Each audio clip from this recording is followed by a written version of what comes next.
The Unseen Reflection, A Father's Redemption. Subscribe to our channel. Like this video. Leave your thoughts in the comments below. The blaring horn of an impatient cab jolted David back to the suffocating reality of London's notorious M25. He gripped the steering wheel so hard his knuckles whitened, his eyes fixed on the scene unfolding just outside his tinted window. There she was, Amelia, waiting for a ride, a vision from a past he'd tried to bury. But she wasn't alone. 3 identical little boys clung to her legs, their faces miniature replicas of his own. Same unruly chestnut curls, same keen green eyes, even the same nervous, ear-scratching gesture one of them unknowingly mirrored. 5 years.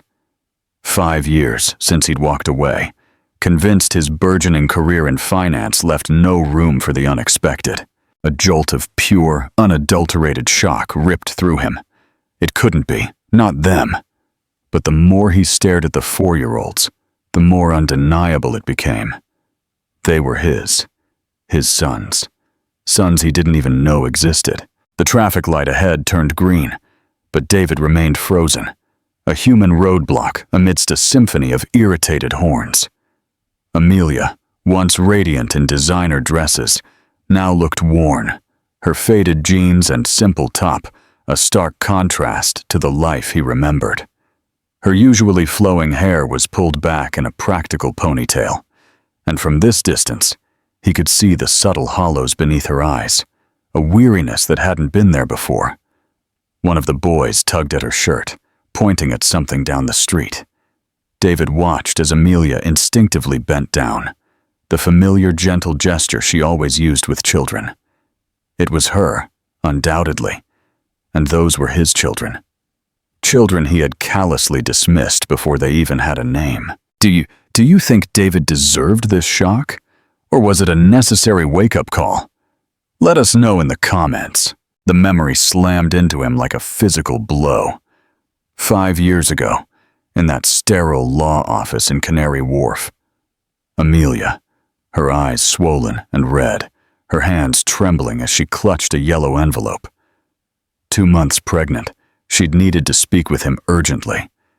He remembered his words, spoken with the detached precision of a corporate negotiator, words that now tasted like ash in his mouth. Amelia, you know I can't take on a child right now. My career is soaring. I have crucial deals ahead. A family isn't part of my plans. He'd said it as if discussing an unwanted contract, avoiding her gaze, fiddling with papers on his desk, as if they held more weight than the woman he supposedly loved. But David, it's our child, our baby. Her voice had cracked, brimming with desperate hope. It's not my child if I didn't choose to have it. The words had been cold, sharp, precise. You can handle this, Amelia. There are clinics, discreet doctors. I can pay. The silence that followed had been deafening. Amelia slowly rose, tears streaming down her face, and placed the envelope on the table. I thought you loved me, David. I thought we were a family. We were a couple. It's different. He'd signed a check, pushing it towards her. This should cover all the costs. Amelia had stared at the check as if it were something vile, then ripped it into tiny pieces, scattering them across the office floor. I don't want your dirty money, David, and I don't want you in my life anymore. She'd stormed out, and he hadn't seen her since. Until today. Now, watching those 3 boys playing as they waited for the Uber, David felt something shatter inside his chest. She hadn't handled anything. She'd raised them alone for 4 years. 3 children. Triplets. And he knew nothing. Another honk, louder this time, ripped David from his torment. He needed to leave. To think, to process. But as he pressed the accelerator, he saw Amelia glance in the direction of the noise. For a split second, their eyes met through the car window. The recognition was instantaneous. Amelia paled, instinctively pulling the 3 boys closer, a protective shield. David saw her whisper something, likely telling them to stay put, and then her eyes darted around desperately, as if searching for an escape. David made an impulsive decision. He hit his hazards and pulled over to the side of the road, knowing he risked a ticket. It didn't matter. He had to talk to her. He had to understand.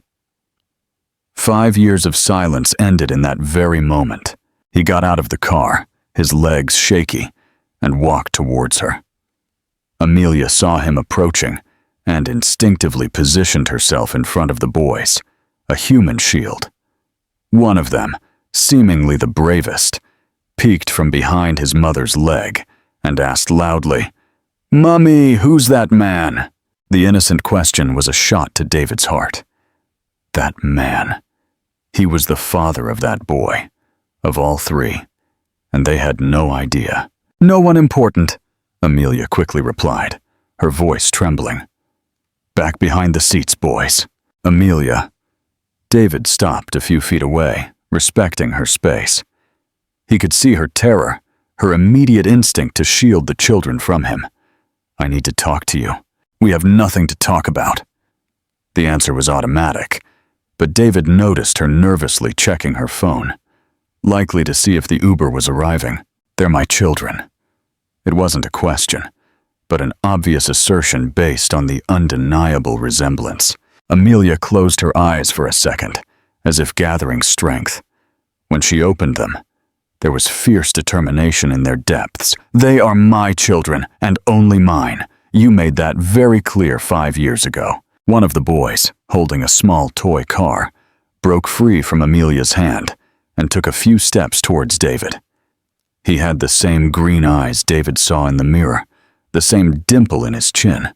"Hi," the boy said simply, holding up the car to show him. "Look at my new car. Mummy bought it." David knelt to be at the boy's height, his heart pounding so hard he was sure everyone could hear it. "That's a very nice car. What's your name?" "Liam," the boy replied proudly. "And those are my brothers, Noah and Ethan. We're triplets. Liam, come here now." Amelia's voice was urgent as she reached for him. "Triplets," David repeated, his voice hoarse. "You were all born together?" "We were." Noah, seemingly the most talkative of the three, joined the conversation despite Amelia trying to hold him back. "Mummy says we're special because we're 3 of a kind." Ethan, the shyest, remained clutching Amelia's leg, merely observing David with cautious curiosity. David felt a wave of emotion so intense he had to fight back tears right there, in front of them. "They're beautiful, Amelia," he managed to say, slowly standing up. "Don't do this, David. Don't show up here after 5 years pretending you care." Her voice was filled with pain, poorly disguised as anger. "You made your choice. We made ours." Her phone buzzed with a notification. The Uber had arrived. David saw a gray car approaching and panic seized him. She was leaving, and he didn't know when he'd have another chance to see them. "Let me take you," he said quickly. "My car is safer, more spacious for the children." "Never," Amelia replied immediately. "Boys, let's go. Our car is here." "But Mummy, that man has a nice car," Liam said, pointing at David's BMW. "It's bigger than ours." "Our car is perfect," Amelia said, picking up the small backpacks on the ground and handing one to each boy. "Say goodbye to the gentleman." The 3 boys waved innocently at David, completely oblivious to the tension between the adults. David waved back, observing every detail of the tiny faces that were miniaturized copies of his own. "Amelia, wait." He tried one last time as she headed for the Uber. "At least give me your number. I need to explain some things." She stopped and turned to him one last time. "You don't need to explain anything, David. And I don't need anything from you. Never did." "But they're my children," he insisted, his voice louder than he intended. "They are the children of a man who said he didn't want them, who offered money for them, never to exist." Amelia's words were like precise shots. "That man wasn't you, David." He couldn't respond, because that was exactly what had happened. And now he stood there, 5 years later, wanting to claim a paternity he had rejected when it could have made a difference. "Mummy, why are you crying?" Noah asked, tugging at her shirt. David only then realized tears were streaming down Amelia's face. She quickly wiped them away and forced a smile for her sons. "I'm not crying, darling. It's just a bit windy." She opened the Uber door and began helping the boys in. "Mind your head, Ethan." David stood on the pavement, watching the woman he once loved help 3 beautiful children into a car. Children who were half of him, but whom he had never held, never seen take their first steps, never heard speak their first words. As the car pulled away, Liam found a gap in the window and waved at David one more time. "Bye, handsome man," he shouted, drawing an involuntary smile from Ethan and Noah. David waved back until the car disappeared into the traffic. Then he stood there, alone on the busy London pavement, feeling the weight of 5 years of regret crashing down on him like an avalanche. He had children, 3 beautiful, intelligent, healthy children, and he was losing every day of their lives because of his own cowardice. But now he had found them, and he wasn't going to let them slip away again, no matter the cost, no matter how long it took for Amelia to forgive him. He was going to reclaim the family he had thrown away out of pure selfishness. David returned to his car with a determination he hadn't felt in years. He had a lot of work ahead of him, many mistakes to correct. But for the first time in 5 years, he had a real purpose in life. He had a reason to be a better man than he had been. The boys had waved at him. They had smiled. And that meant there was still hope. David returned to his car, still trembling. His first reaction was to call Marcus, his personal driver, and tell him to cancel all his appointments for the day. He couldn't think of anything but those 3 identical faces waving at him through the Uber window. He needed to find out where Amelia lived, how she lived, if the children were well. He needed to know everything he had missed in the last 5 years. He waited for the traffic to ease a little and began to follow the gray car at a distance. It wasn't stalking, he told himself. It was just a father trying to get to know his children. The Uber driver took a turn onto a side street and then turned left towards North London. David maintained a safe distance, his heart pounding with every block they passed. The journey lasted almost 40 minutes in London's heavy traffic. David watched as the Uber stopped on a narrow street in the Hampstead area, very different from the luxury estates where he usually resided. The houses were simple, small, some with brightly painted iron gates. Children played on the pavement, while women chatted at their doors. He parked 2 blocks away and walked back, disguising himself behind a newsstand. He saw Amelia getting out of the car with the 3 boys, each carrying a small backpack. They walked to a single-story house with a blue gate and a small front porch. Amelia opened the gate with a key, and the 4 went inside. It was a modest house, but it looked well-maintained, with small potted plants on the window. David watched for a few minutes, trying to absorb the reality. His children lived there, in that simple house, without luxury, probably without the resources he could have offered if he had known they existed. He felt a mixture of guilt and curiosity that made him physically ill. He returned to his car and called his private investigator, Robert Davies, a former police officer who had helped with some delicate company matters. "Robert, I need information about someone. It's urgent and confidential." "Of course, Dr. David." "Give me the details." "Amelia Collins. She must be around 30 now. I need to know where she works, her financial situation, who she lives with, everything." David hesitated before continuing. "And she has 3 children. I want to know about them too." "Understood. How soon do you need it?" "Yes, I did."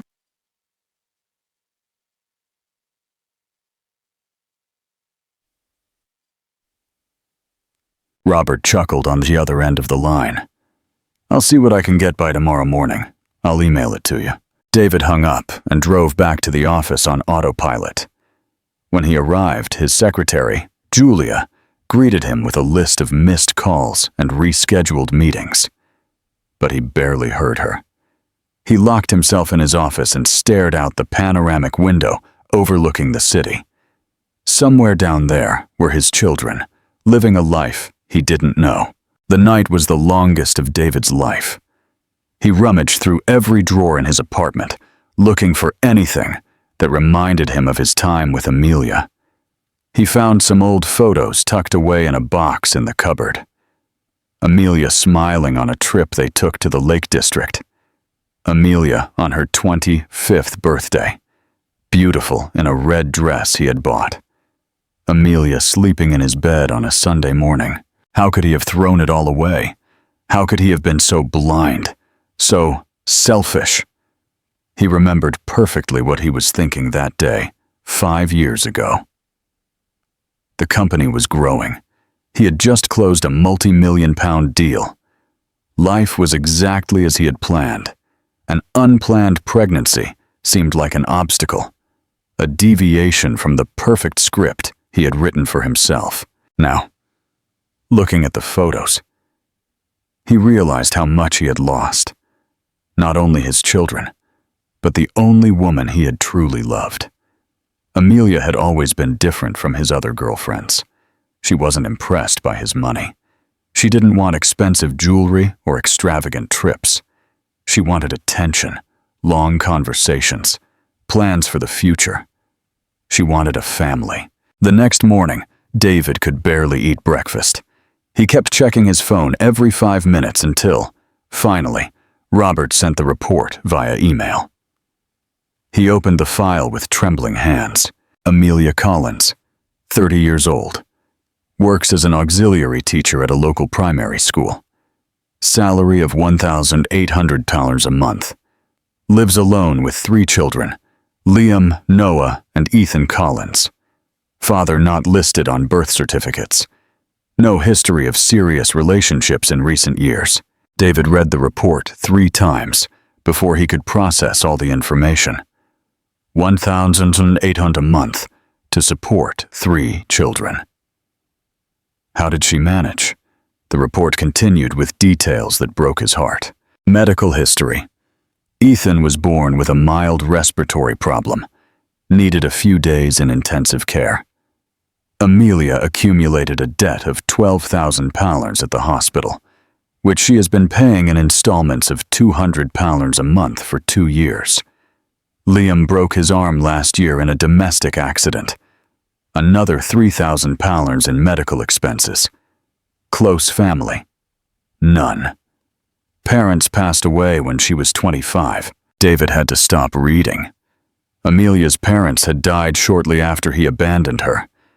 She went through the pregnancy alone. Raised 3 babies alone. Buried her parents alone. And he knew none of it. The report also mentioned that Amelia had a degree in pedagogy that she never managed to fully use because she had no one to leave the children with to work full-time. She did some freelance work at night, after the boys slept, to supplement her income. She gave private English lessons on weekends for $15 an hour. David stood up from his chair and went to the window. Below, traffic flowed normally. People came and went with their organized lives. He had always considered himself a successful person, but at that moment, he felt like the biggest failure in the world. While he was accumulating millions, the mother of his children was struggling to pay electricity bills. He picked up the phone and called his lawyer, Dr. Henry Miller. "Henry, I need to talk about paternity recognition." "Of course, David. Any problem with heirs in the company?" "No, I have 3 children, 4-year-old triplets. I never knew they existed." On the other end of the line, there was a prolonged silence. "David, this is very serious. If you have children, they have rights guaranteed by law. Child support, inheritance, health insurance. I know. I want to do everything right. But first I need to talk to their mother. I recommend caution. Cases of late recognition can lead to complex family conflicts. The woman may interpret it as an invasion." David hung up more confused than before. Legally, he had rights and duties. But emotionally, the situation was a minefield. Amelia had made it clear that she wanted nothing from him. But what about the children? They were not to blame for the adults' decisions. The following Thursday, David made a decision. He found out which school the boys attended and where Amelia worked. It was a small local school with a simple playground and colorful classrooms. He parked across the street during recess and saw the children come out to play. Liam, Noah, and Ethan were in the middle of a group of children their age, laughing and running after a ball. David felt his chest tighten seeing their natural joy, the way they interacted with their peers. They were happy, well-adjusted children, clearly loved. Amelia was doing an incredible job alone. That's when he saw Amelia coming out of one of the classrooms with a group of younger children. She was wearing a colorful apron, and she was singing a children's song that made all the children laugh. It was the same caring woman he had known, but now he saw a maternal strength in her that hadn't existed before. One of the boys, Noah, ran towards her shouting, "Mommy! Mommy!" and threw himself into her arms. Amelia picked him up and gave him a loud kiss on the cheek, drawing a giggle. Liam and Ethan also approached, and for a few minutes, David watched his family gathered, without knowing they were being watched. That's when Amelia looked towards his car. Even with the tinted windows, she recognized him immediately. David saw her turn pale, and she whispered something to the boys who immediately stopped playing and looked towards him too. Amelia handed Noah to a colleague and walked purposefully towards the car. David rolled down the window, preparing for the confrontation. "What are you doing here, David?" Her voice was controlled, but he could see the fury in her eyes. "I wanted to see them play. They're beautiful, Amelia. You can't just show up at their school. People will ask questions." "What kind of questions?" "Questions I don't want to answer." Amelia quickly glanced back, checking if anyone was listening. "They don't know who you are, David, and I intend to keep it that way. But I'm their father. A father is someone who raises them, who wakes up in the middle of the night when they have a fever, who works to buy food." Her voice was getting louder. "You're just the man who contributed the genetic material." The words were like slaps to the face. David knew he deserved every one of them, but they still hurt deeply. "Amelia, I know I made mistakes." "Mistakes?" She gave a bitter laugh. "David, you offered me money to get rid of our children. That's not a mistake. That's cruelty." Some mothers who were picking up their children started looking in their direction.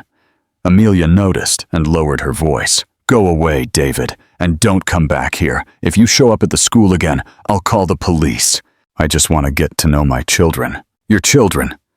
Amelia moved closer to the car. "Do you want to know how Ethan spent 3 days in the ICU when he was born, and I didn't know if he would survive? Do you want to know how Liam cried all night when he broke his arm, and I didn't have money for a private doctor? Do you want to know how Noah asks me every day why he doesn't have a father like his classmates at school?" Every word was a stab to David's heart. He wanted to say he didn't know any of this, that if he had known, he would have helped, but he knew the excuses sounded empty after 5 years. "Amelia, let me at least help. We don't need anything from you," she interrupted firmly. "We built our lives without you. We are happy without you, and we will continue to be." Amelia moved away from the car and returned to where the boys were. David saw her talking quickly with her colleague, probably explaining the situation. Then she took her 3 children by the hands, and they entered the school. David remained there for a few more minutes, watching the school where his children studied, and grew up without him. It was a simple building, but full of love and care. The walls had colorful drawings made by the children. The playground had mended, but functional toys. It was a place where children were happy. When he left there, David was sure of one thing. He wasn't giving up. Amelia might be right about many things, but she was wrong about one. He wasn't just the man who contributed the genetic material. He was the father of those children. And real fathers don't give up, even when the situation seems impossible. He was going to find a way to be part of his children's lives, even if that meant first earning the forgiveness of the woman he had hurt the most in his life. David spent the next few days obsessing over the details of the report. He couldn't stop thinking about how Amelia had faced everything alone. Every number there represented a lost night of sleep, an overdue bill, a hidden tear to avoid worrying the children.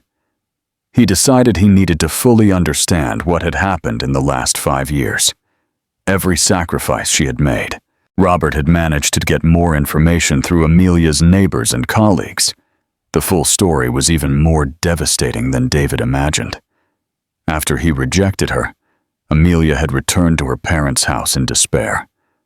Her parents, initially shocked by the pregnancy and the abandonment, eventually supported their daughter when they learned they were triplets. Her mother, Mrs. Davies, worked until Amelia was 8 months pregnant to save money for the delivery. Robert had told him over the phone. Her father, Mr. John, did odd jobs as a painter on weekends. They even sold their television to buy the baby's cribs. David swallowed hard. While he was celebrating multi-million-pound contracts, an entire family was sacrificing to prepare for the arrival of his children. Continue. The pregnancy was difficult. Amelia had to rest for the last 2 months. Her parents took turns caring for her and working. Mrs. Davies even fainted twice at work from so much stress. The image of an elderly woman fainting from exhaustion to care for her pregnant daughter made David feel nauseous. He could have avoided all that suffering with a simple call. A simple, "I changed my mind." The babies were born by emergency cesarean section. Ethan had the umbilical cord wrapped around his neck. He was hospitalized for 15 days. Robert paused. Amelia didn't leave the hospital for a single day. She slept in a chair next to the incubator. David closed his eyes, trying to imagine Amelia, alone and terrified, watching over a baby fighting for survival. He should have been there. He should have held her hand, shared the fear, celebrated together when Ethan was finally discharged. And then? David asked, although he already knew the story only got worse. The first few months were the hardest. 3 babies waking up at different times, diapers, special milk, because Ethan had reflux. Mrs. Davies and Mr. John took turns with the care. But they weren't young anymore. Mrs. Davies had diabetes and high blood pressure. The stress was killing her. David remembered the photo he had seen in the report. Mrs. Davies was a small, sweet-smiling old lady who probably weighed less than any of the triplets today. How did she manage to take care of 3 babies? Is that when her parents died? David asked. Yes, an accident on the A4. They were returning from a medical appointment for Mrs. Davies when a truck lost its brakes. Instantaneous for both. The silence that followed was heavy. David tried to imagine Amelia receiving the news. A widow at 25, he had a single mother of 3 6-month-old babies, completely alone in the world. How did she manage after that? She almost didn't. Neighbors say she didn't leave the house for 3 months. She just cried. The children cried. She cried with them. It was Mrs. Miller, the downstairs neighbor, who saved the situation. Robert continued to tell how the elderly neighbor had practically adopted Amelia and the boys. She brought food every day, helped with the children, taught Amelia how to manage her household finances. It was Mrs. Miller who convinced Amelia to go back to school and get her pedagogy degree through distance learning. She studied in the middle of the night after putting the 3 to sleep. She did her entire degree that way, 4 years sleeping 3 hours a night. David felt a wave of admiration and guilt that almost knocked him down. While Amelia was studying in the middle of the night to give her children a better future, he was at business parties, traveling the world, living a life of single responsibility.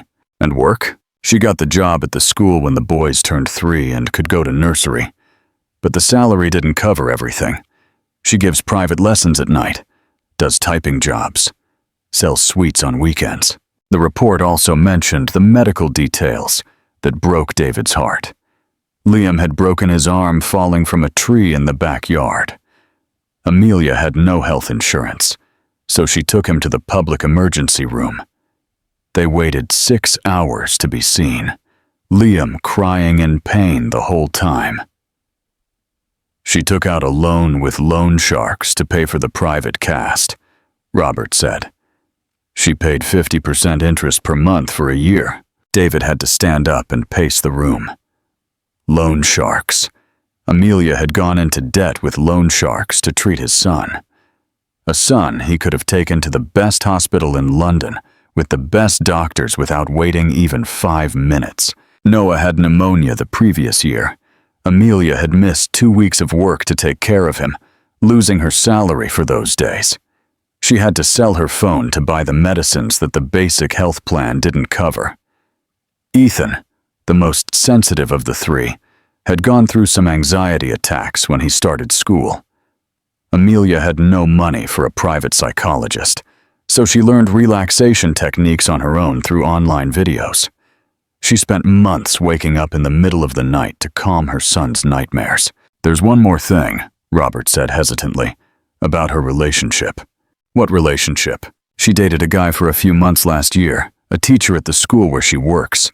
It seemed serious. The boys liked him." David felt a pang of irrational jealousy. "What happened?" "He proposed to her. She said no." "Why?" "According to Mrs. Miller, she said she couldn't afford to trust a man again, that her children had already suffered too much from abandonment." The words were like punches to David's stomach. Amelia had found someone who loved her, who wanted to marry her, who accepted the boys, and she had refused for fear that the same thing would happen to her as happened with him. His rejection had left such deep scars that she could no longer trust anyone. "David, are you sure you want to get involved?" Robert asked. "This woman built a life without you. It might be better to leave things as they are." "I can't. They are my children. But they've been her children for 5 years. You're a stranger to them." David hung up confused and emotionally destroyed. Robert was partly right. He was a stranger to his own children. But did that mean he should continue to be? That night, David went to the neighborhood where Amelia lived, not to bother her, but just to better understand what their lives were like. He parked in the nearby square and observed the movement. It was a working-class neighborhood, simple people who struggled every day to survive. He saw parents returning from work by bus, children playing in the street, women chatting on the pavements. It was so different from the world where he lived. In the gated community where he lived, people barely greeted each other. Here, there was community, life, a real connection between people. His children were growing up in an environment where everyone knew each other, where neighbors looked out for each other. That's when he saw Amelia arriving from school with the 3 boys. They were chatting animatedly, Liam telling something that made his brothers laugh. Amelia carried a shopping bag in one hand and one of the boys' backpacks in the other. She looked tired, but she smiled at her son's stories. David watched as they stopped at Mrs. Miller's, the neighbor Robert had mentioned. The elderly lady was watering plants on the porch and waved to them. Noah ran to hug her, followed by his brothers. Mrs. Miller gave each of them a kiss and handed them sweets. "How was school today, my grandchildren?" David could hear her asking. "Auntie Miller, I made a drawing of our family." Ethan proudly showed a sheet of paper. David felt his heart ache. In his son's family, he didn't exist. It was just Amelia and the 3 boys, a complete family without him. "Mummy, can I show my drawing to Auntie Miller?" Noah asked. "Of course, darling." David saw Noah running to get something from inside the house. He returned with a colorful drawing and showed it to Mrs. Miller. Even from a distance, David could distinguish 4 figures, a tall woman with long hair and 3 small boys. No father in the drawing. "What a beautiful family you have," Mrs. Miller said, hugging Noah. "Mummy is the best mom in the world," Liam solemnly declared. "She certainly is," Mrs. Miller agreed, stroking his hair. David observed that scene of love and complicity and felt that he was invading something sacred. Those people had built a family based on real love, constant presence, daily care. He was just an intruder trying to claim a place he had never occupied. When they went inside, David stayed a few more minutes in the square. He watched other families passing by, children playing, the simple and honest life of that neighborhood. It was there that his children were learning values, growing with dignity, building happy memories. But it was also there that Amelia woke up every night worried about bills. She worked late into the night to supplement her income. She cried in secret when she thought she couldn't give her children everything they deserved. David returned home with more questions than answers. Did he have the right to interrupt that organized life? Did he have the right to confuse the children? To mess with the emotional stability that Amelia had built with so much sacrifice?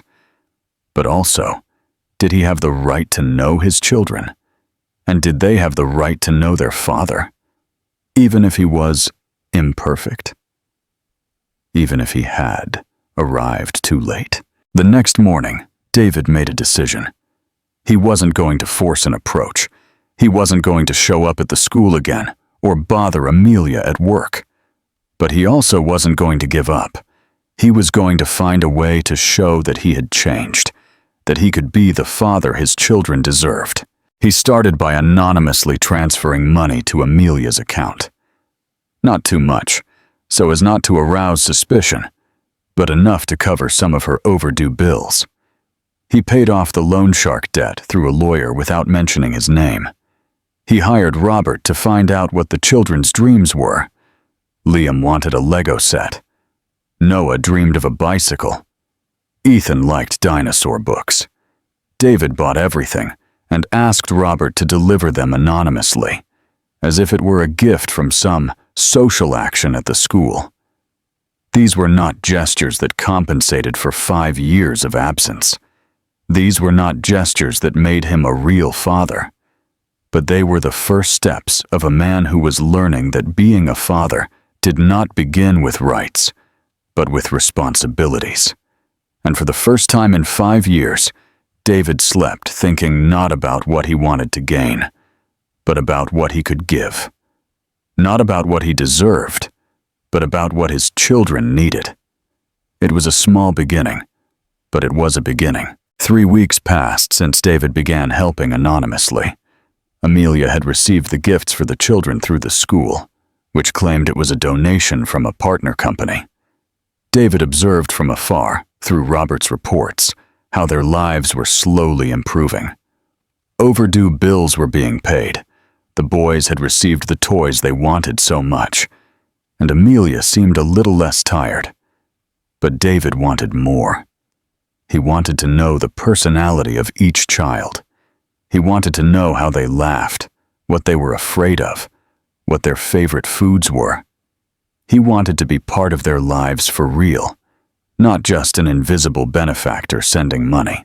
It was Mrs. Miller who unknowingly gave David the opportunity he needed. Robert had discovered that the elderly lady was organizing a summer fair in the neighborhood square to raise funds to renovate the playground. Amelia and the boys always participated, helping with decorations and selling homemade sweets. It's the most important fair of the year for them, Robert explained over the phone. The boys have been rehearsing their traditional dance for 2 weeks. Amelia is making fudge to sell. David saw a chance to approach without seeming intrusive. He asked Robert to find out what kind of help the fair needed and offered to anonymously sponsor some of the costs. But this time, he wanted to deliver it personally. On the Saturday of the fair, David dressed in simple clothes and went to the square. The place was transformed with colorful flags, food stalls, and a small stage where a band played folk music. Children ran everywhere, dressed in traditional costumes. Adults chatted animatedly, and the smell of popcorn and cotton candy hung in the air. David circulated discreetly among the people looking for Amelia and the boys. He found them at the sweet stall, where Amelia was organizing trays of fudge, while the three little boys helped by putting paper cups. They all wore matching plaid outfits, and David felt his heart ache, seeing how they looked like a perfect family. "Mummy, can I have just one fudge?" Noah asked with that pleading look only children can give. "After the performance, darling. Now you need to rehearse one more time," Amelia replied, kissing his forehead. David approached the stall, pretending to be interested in the sweets. "Good afternoon. How much are the fudge pieces?" Amelia looked up, and when she recognized him, she turned pale. "David, what are you doing here?" "I came to see the neighborhood fair. I heard it's traditional." "You don't live here. There's no reason for you to be here." Her voice was controlled, but David could see the panic in her eyes. "Mummy, who's that man?" Liam asked, looking curiously at David. "He's an acquaintance of Mummy's," Amelia quickly replied.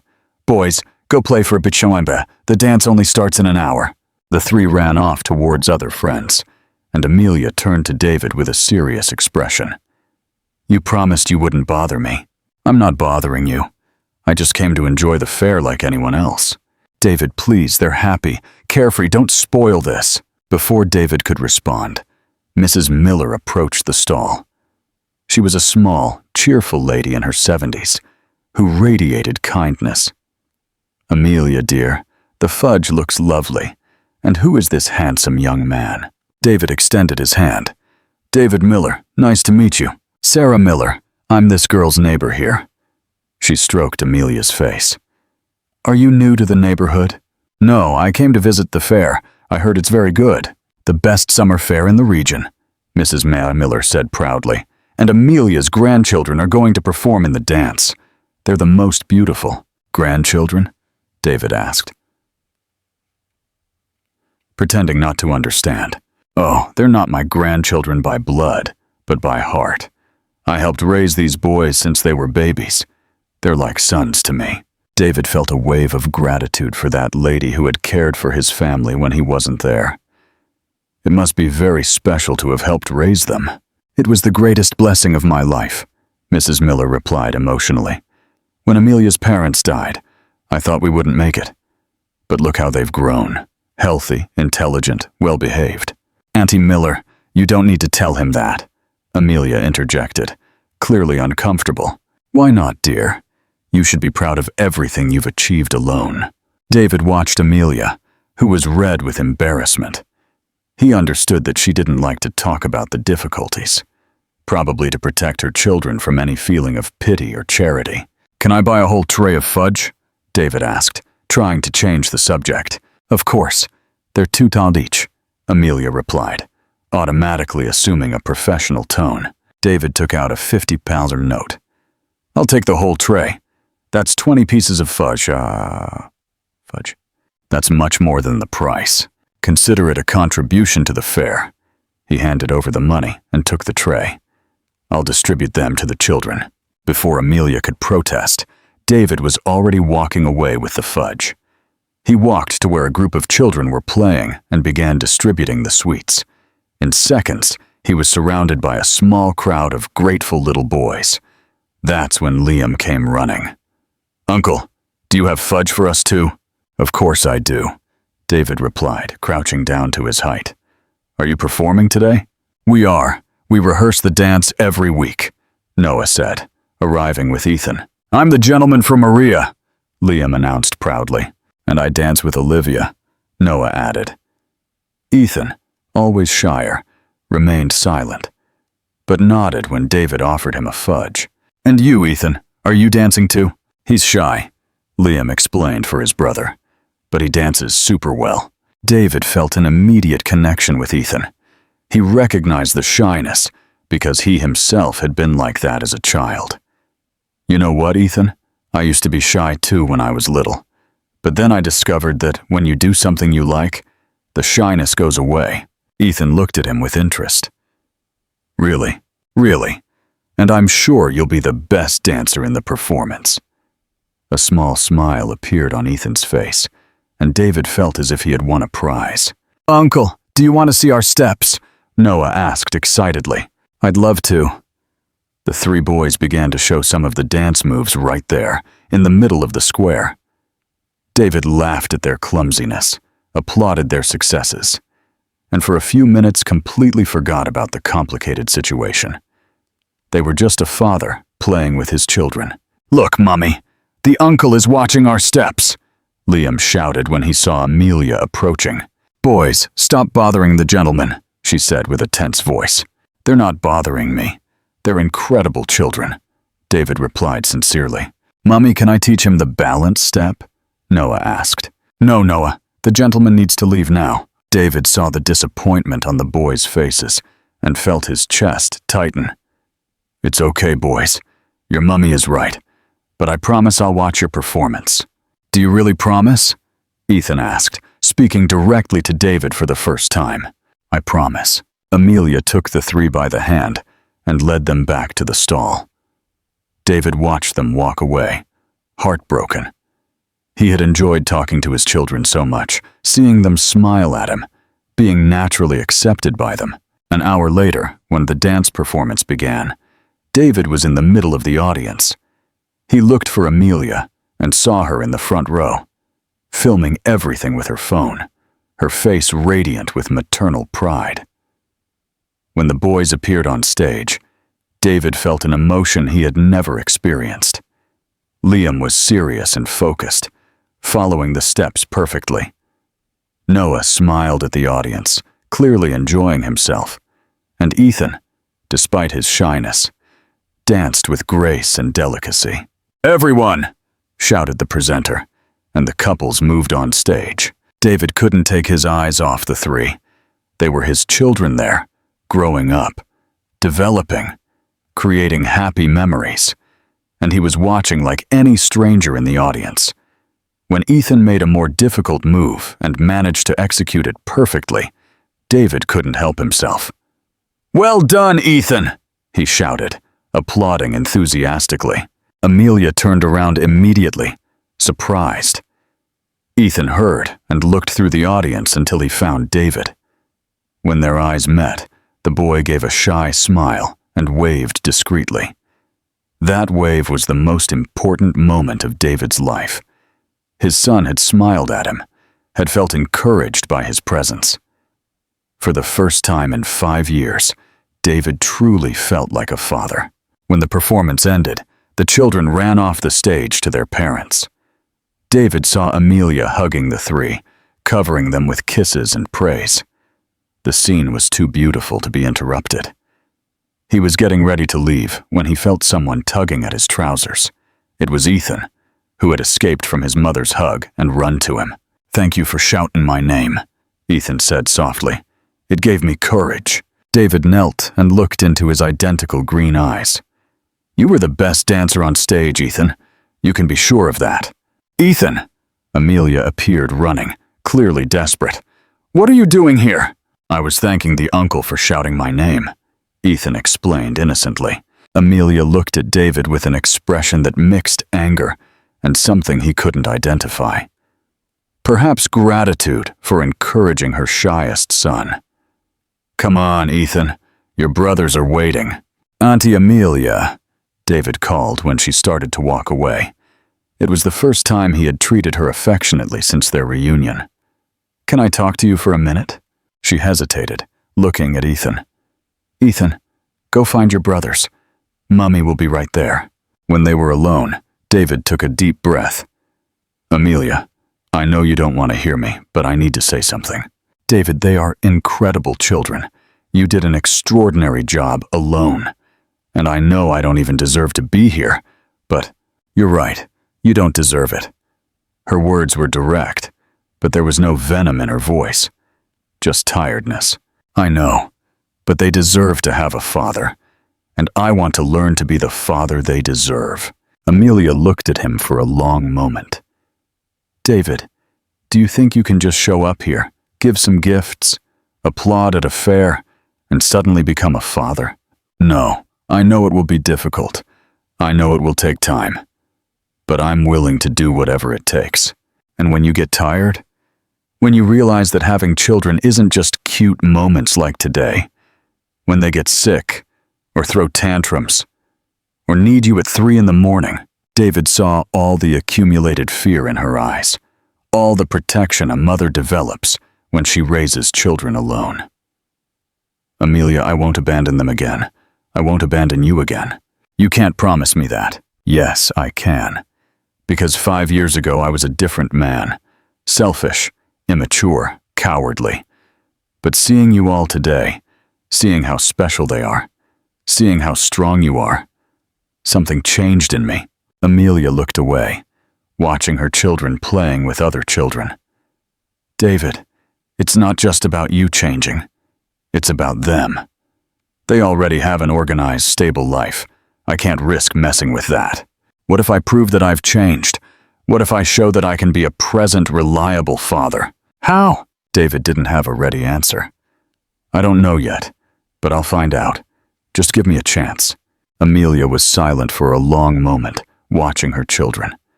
Finally, she turned to him. One chance, David. Just one. And if you hurt those boys, if you disappear again, I'll make you regret it for the rest of your life. It was the first opening she had given him in 5 years, and David knew he couldn't waste it. The chance Amelia had given David came with clear rules. He could visit the boys once a week, always on Saturday mornings, always in her presence, and only for 2 hours. Any sign of instability or lack of commitment, and the visits would end immediately. David accepted all conditions without question, grateful for any opportunity. On the first official Saturday, David arrived at Amelia's house with his stomach churning with nervousness. He brought a bag with board games and dinosaur books that he had researched were suitable for their age. He didn't want to seem like the rich father who bought his children's love, but he also wanted to contribute something that could bring them closer. Uncle David! Noah shouted when he opened the door, using the nickname they had created for him at the summer fair. Did you bring anything? Noah, that's not polite, Amelia gently reprimanded. Greet David properly. Hi, Uncle David. The three said almost in unison, Liam and Ethan shyer than Noah. David knelt to be at their height. Hi, everyone. I brought some games for us to play together, if you want. The three boys' eyes lit up with interest when they saw the games. David had chosen carefully. A dinosaur memory game, a car puzzle, and a simple question-and-answer game about animals. Nothing too expensive or flashy, just things that could create moments of family fun. Can I see the dinosaur one? Ethan asked shyly, clearly interested. Of course you can. In fact, I thought of you when I saw this game. Ethan smiled in that reserved way David was already learning to recognize. It was incredible how each child had such a defined personality, even though they were triplets. Liam was the protector, always observing everything before getting involved. Noah was pure energy and spontaneity. Ethan was the dreamer, the most sensitive and observant. They sat in the small, coziest living room in the house. David noticed all the details, the simple but clean curtains, the children's drawings taped to the refrigerator, the toys organized in makeshift boxes. It was a real home, built with love, even without abundant resources. Mummy, are you going to play with us? Liam asked. Mummy will stay close by, Amelia replied, sitting on the sofa with a book. David noticed that she was discreetly supervising, ready to intervene if necessary. They started with the dinosaur memory game. Ethan proved to be an expert on the subject, knowing the names of almost all the dinosaurs on the cards. David was impressed with the knowledge of the 4-year-old boy. How did you learn so much about dinosaurs, Ethan? Mummy gets books from the library for me, Ethan explained proudly. And we watch documentaries on TV. David looked at Amelia, who had lowered her book and was observing the conversation. Once again, she had found a way to educate and entertain her children without spending money she didn't have. Her creativity to be a good mother, even with limited resources, was impressive. I want to be a paleontologist when I grow up, Ethan continued. Paleo what? Noah asked, confused. It's someone who studies dinosaurs, Noah, Liam patiently explained. David felt a wave of paternal pride. That's a very cool profession, Ethan. You'll discover new dinosaurs. Do you really think so? I'm sure. You already know more about dinosaurs than many grown-ups. The smile Ethan gave David was one of the most special moments of his life. It was pure childlike joy, without any barriers or distrust. At that moment, David was just the cool adult who believed in his dreams. They moved on to the car puzzle, which made Liam's eyes sparkle. He assembled the pieces with impressive precision, always finding where each one fit. Noah tried to help, but was more interested in making engine noises with his mouth, imitating race cars. "Liam, do you like cars?" David asked. "I do. I want to have a workshop when I grow up, just like Mr. Jenkins down the street." Amelia smiled from the sofa. Liam is fascinated watching Mr. Jenkins work. He always asks how each part of the car works. "It's because I'm going to fix very fast cars," Liam declared excitedly. David was delighted with the boy's determination. "A car workshop is very important, Liam. Without mechanics, no car would work." "Is that true?" "Of course it is. And you'll be the best mechanic in London." Noah, who was somewhat distracted with the other games, suddenly spoke. "Uncle David, do you have a car?" "I do." "Is it pretty?" "It is." "Can I see it?" David looked at Amelia, asking for silent permission. She hesitated for a moment, then nodded. "You can see it from the window." They all crowded around the living room window to see David's car parked on the street. It was a BMW, but not the most flashy one he had. He had purposely chosen the most discreet model. "Wow," Noah exclaimed. "It's the prettiest car on the street." "Does it have air conditioning?" Liam asked with technical interest. "It does, and electric windows and a seat that moves by itself." "How does it move by itself?" Ethan wanted to know. David laughed. "It has buttons that make the seat go forward, backward, up and down, Ma." "Cool," the three said together. "I can show you someday if Mummy lets me." 3 pairs of eyes turned hopefully to Amelia. "We'll see," she said diplomatically. They returned to the games. But David noticed that something had changed. The children were more relaxed with him, more open. They began to tell him things about their daily lives, school, friends. Noah told him about a fight he had with a classmate. Liam talked about a math test he had done well on. Ethan showed him a new drawing he had made. "Can I see the drawing, Ethan?" Ethan ran to get his notebook and returned with a colorful drawing. It was a family, but this time it had 5 figures. A woman, 3 boys, and a tall man. "Who are these people in the drawing?" David asked, his heart pounding. "It's our family," Ethan replied naturally. "Mommy, me, Liam, Noah, and who is this one?" David pointed to the male figure. Ethan looked at Amelia, then at David, a little unsure. It's you. You like to play with us." David felt his eyes fill with tears. In just one morning, he had entered the imaginary family of his shyest son. It was more than he dared to hope for. "I loved the drawing, Ethan. It's the most beautiful I've ever seen. You can keep it." "Really? You're giving it to me as a gift?" Ethan nodded shyly, and David folded the drawing with the utmost care, as if it were made of gold. The 2 hours flew by. When it was time to leave, David felt a physical sadness. He didn't want to leave that cozy living room. He didn't want to stop hearing the boys' laughter. He didn't want to go back to his empty apartment. "Are you coming next Saturday?" Noah asked at the goodbye. "If Mummy lets me." "Mummy, can he come?" Liam asked. Amelia looked at David, evaluating him. What she saw must have pleased her, because she nodded. "He can come." David left the house floating. In the car, he remained still for a while, looking at Ethan's drawing. 5 figures. A family. For the first time in 5 years, he was part of something bigger than himself. During the week, David completely changed his routine. He left the office earlier to research activities he could do with 4-year-olds. He bought books on parenting. He watched videos on child development. He even consulted a psychologist specializing in parent-child relationships. "What do you most want to know?" the psychologist had asked. "How to be a good father to children who haven't known me for 4 years." She had explained about patience, consistency. About the importance of building genuine bonds instead of trying to make up for lost time with expensive gifts.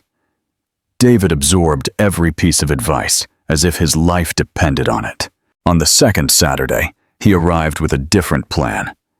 Instead of games, he brought ingredients to make cookies. He had researched simple recipes that the children could help make. "Shall we bake?" he asked when he arrived. "Bake what?" Noah wanted to know. "Chocolate cookies."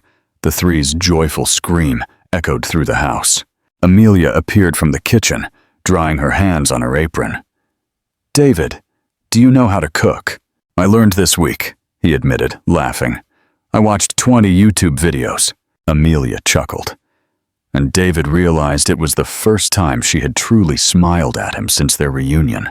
The afternoon in the kitchen was a complete and wonderful mess. Flour flew everywhere. Noah ate more chocolate than he put in the dough. Liam mixed everything with scientific concentration. And Ethan asked questions about why sugar melted and how the oven worked. David was in the middle of it all, laughing, helping, cleaning, having more fun than he had in years. When Amelia joined them to help bake the cookies for a few minutes, they really looked like a normal family. "Uncle David, do you know how to make other sweets?" Noah asked, while they waited for the cookies to be ready. "I don't know, but I can learn." "Can you teach us how to make cake?" Ethan suggested. "Of course I can. What kind of cake do you like?" "Chocolate!" the three shouted together. David looked at Amelia, who was watching the scene with an expression he couldn't decipher. "What do you think, Amelia? Can I bring ingredients for cake next week?" She hesitated, then nodded slowly.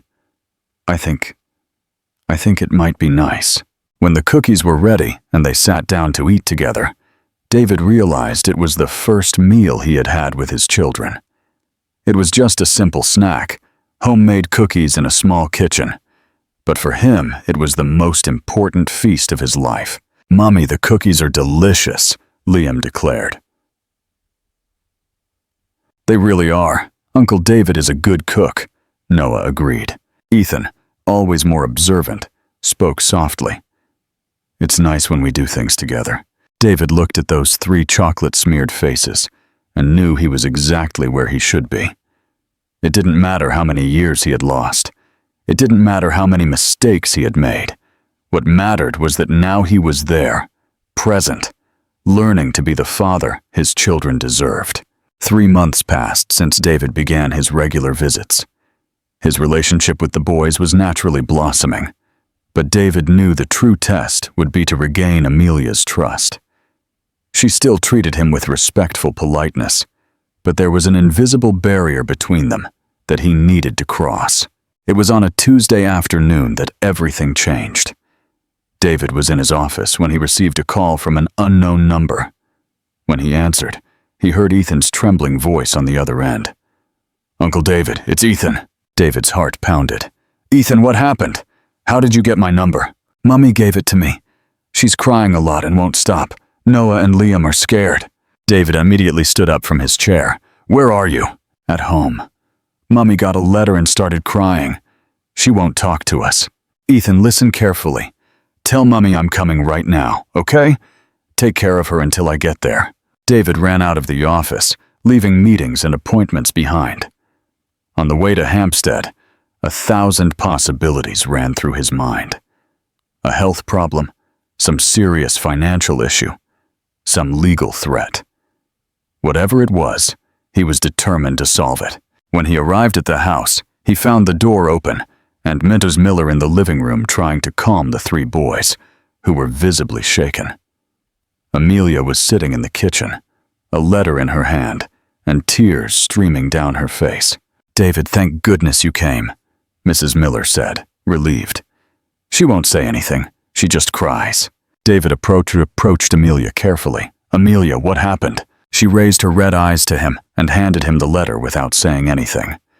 David read it quickly and felt his blood run cold. It was an eviction notice. The owner of the house had sold the property, and the new owner wanted possession in 30 days. "Amelia, calm down. This has a solution." How is there a solution, David? She spoke for the first time, her voice hoarse from crying so much. I don't have money for the down payment on another rental. I have nowhere to go with the children. David felt a mixture of pain and determination. The family he was learning to love was threatened, and this time he wasn't going to stand by. You'll stay at my house. Amelia looked at him as if he had gone mad. What? Temporarily, until we find a better solution. I have a large apartment with enough bedrooms. David, I can't accept that. Why not? Because, she hesitated, searching for words. Because I don't want to owe you favors. I don't want you to think you can buy our family. David knelt in front of her chair. Amelia, look at me. This isn't a favor, it's not charity, it's not a purchase. This is a father doing what any father would do for his children. But they're not really your children. The words came out automatically, but David saw that she immediately regretted saying them. Her eyes filled with tears again. They're not? David asked softly. Because for me, they are. They draw me in their families. They call me when they're worried. They eagerly await me every Saturday. If that doesn't make them my real children, I don't know what does. Amelia looked towards the living room, where the three boys were quietly talking with Mrs. Miller. David, I'm so scared. Scared of what? Of trusting you, and you disappearing again. Of letting them get used to your presence, and then losing you again. David took her hands in his. Amelia, I know I don't deserve your trust. I know I need to earn it back every day. But I promise you one thing. I won't leave. No matter what happens. I'll be here for you. How can you be sure? Because in the last 3 months, I've discovered who I really am. I'm not the successful businessman I thought I was. I'm Liam's, Noah's, and Ethan's father. I'm the man who still loves you. The silence that followed was charged with emotion. Amelia looked into David's eyes, and he saw all the fear there, all the maternal protection, but also something he hadn't seen in 5 years. Love. David, you don't need to say anything now. Just let me help you in this moment. Then we'll talk about the rest. Before Amelia could respond, Ethan appeared in the kitchen. Mummy, did you stop crying? Amelia quickly wiped away her tears and opened her arms to him. I did, darling. Mummy was just worried about something. But Uncle David is going to help us fix it. Really? Noah asked. Peering with Liam. Yes, I am, David confirmed. You'll stay at my house for a while, until we find a new and even cooler house for you. In your real house? Liam wanted to know. In my real house? Does it have the nice car? Noah asked excitedly. David laughed. The same one. The move happened the following weekend. David hired a company to transport all their belongings carefully, especially the children's drawings and toys. He wanted them to feel at home from the first day. David's apartment was indeed large, with a panoramic view of the city. Each boy got his own room, something they had never had before. Amelia stayed in the guest room, and David made sure to make it clear that she would have total privacy and independence. Wow, you can see the whole city, Noah exclaimed on the first night, glued to the bedroom window. And there's a bathtub, Liam shouted from the bathroom. Ethan, more reserved, explored the room David had decorated especially for him, with dinosaur books and a poster of the solar system. Do you like the room, Ethan? David asked. I like it a lot, but... Ethan hesitated. But what? Is Auntie Miller's house going to be too far away? David felt his heart ache. Of course, Ethan was worried about the neighbor who had been like a grandmother to them. It won't be far, no. We'll visit her often, and she can come here whenever she wants. Promise? Promise. The first few weeks in the new house were about adaptation. David completely changed his routine. He woke up early to have breakfast with the children before school. He came home for lunch whenever possible, and he dedicated his entire evenings to them. Amelia still maintained a certain distance, but David could see that she was observing his every move, testing if he had really changed. And he was determined to pass all the tests. When Liam got a fever one night, David was the first to wake up with the crying. He ran to the room, checked his temperature, gave him medicine, and stayed by the bed until the boy fell asleep again. Amelia had watched everything from the doorway, without saying anything. When Noah had nightmares 2 nights in a row, David improvised stories about a brave boy who protected magical dinosaurs, making Noah laugh until he forgot his fear. When Ethan felt insecure on the first day of his new school, David canceled an important meeting to accompany him personally, staying outside until he was sure he was well adapted. It was on a Friday night, 2 months after the move, that David found Amelia in the living room, looking out the window. The children were asleep, and the house was silent. "What are you thinking about?" he asked, sitting next to her on the sofa. "How things have changed. For the better?" Amelia turned to look at him. "David, you know I spent 5 years building a life where I didn't need anyone." "I know, and now I'm here, in your house, depending on you, and that scares me a lot." David took her hand. "Amelia, you're not depending on me. You're sharing with me, sharing the responsibility, sharing the joy, sharing life. But what if what? What if this doesn't work out? What if you discover that having a family is harder than you imagined?" David turned completely to her. "Amelia, in the last few months, I've discovered that the life I thought I wanted was empty. I had money, success, freedom, and I was deeply unhappy. Now, I wake up every morning eager to see the boys. I go to sleep thinking about how I can be a better father the next day." "David, let me finish. I know we hurt you a lot 5 years ago. I know I don't deserve a second chance. But I love you, Amelia. I love you. I love our children. I love the family we can be together." Amelia had tears in her eyes. "I love you too, David. I never stopped loving you, but I'm so scared." "Then let's be scared together. Let's build this family slowly, with patience, with love, without rush, without pressure." Amelia moved closer to him, and for the first time in 5 years, David kissed her. It was a gentle kiss, full of forgiveness, full of promises of a better future. "Mommy, Uncle David." Ethan's sleepy voice interrupted them. They separated and saw the boy standing at the living room entrance, rubbing his eyes. "What's wrong, darling?" Amelia asked. "I had a nightmare. Can I sleep with you?" David and Amelia looked at each other and smiled. "Of course you can," David replied, opening his arms. Ethan ran to the sofa and snuggled between the two. In a few minutes, Liam and Noah also appeared, drawn by the movement. "We want to stay here too," Noah announced. "Come here then," Amelia said, laughing. In minutes, all 5 were huddled on the big sofa, the children gradually falling asleep between their parents. David looked at the scene and felt a peace he had never experienced. "You know what Ethan told me yesterday?" Amelia whispered. "What?" "That now our family is complete." David kissed Ethan's forehead and then Amelia's. "It truly is, finally complete." 6 months later, David proposed to Amelia at a simple fair in the neighborhood square, the same place where they had reconnected through their children. It wasn't a proposal full of pomp or expensive gifts. It was him, kneeling in front of her, with Liam, Noah, and Ethan by his side, asking if she would officially build the family they already were in their hearts. "Yes," she replied, as the boys cheered with joy and Mrs. Miller cried in the front row. The wedding was small, in the same square, with the whole community present.